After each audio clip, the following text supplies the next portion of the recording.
जीवन में आसुथिबा विपत्ति एवं संघर्ष पाई मनुष्य जेबे निजकु योग्य माने नहीं, अर्थात ताकू निजर बल उपरे जेबे विश्वास न थाए तेबे से सत्वगुण को त्याग करी दुर्गुण को आपणाई थाए। अंततः मनुष्य जीवन में दुर्जनता जन्म तेबे नहीं थाए जेबे से निज उपरे निज आत्मविश्वास हरई थाए। आत्मविश्वास ही भल को धारण करिथाए। ए आत्मविश्वास कौन कौन केबे विचार करिसंती?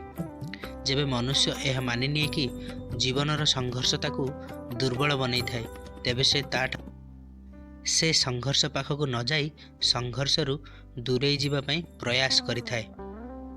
किंतु जेबे से यह बुझी निए कि यही संघर्षता को अधिक शक्तिशाली करिथाए, ठीक जेमिति व्यायाम करिले देहरे शक्ति बढ़ी थाए, तेबे प्रत्येक संघर्ष सहित तार उत्साह बढ़ी थाए।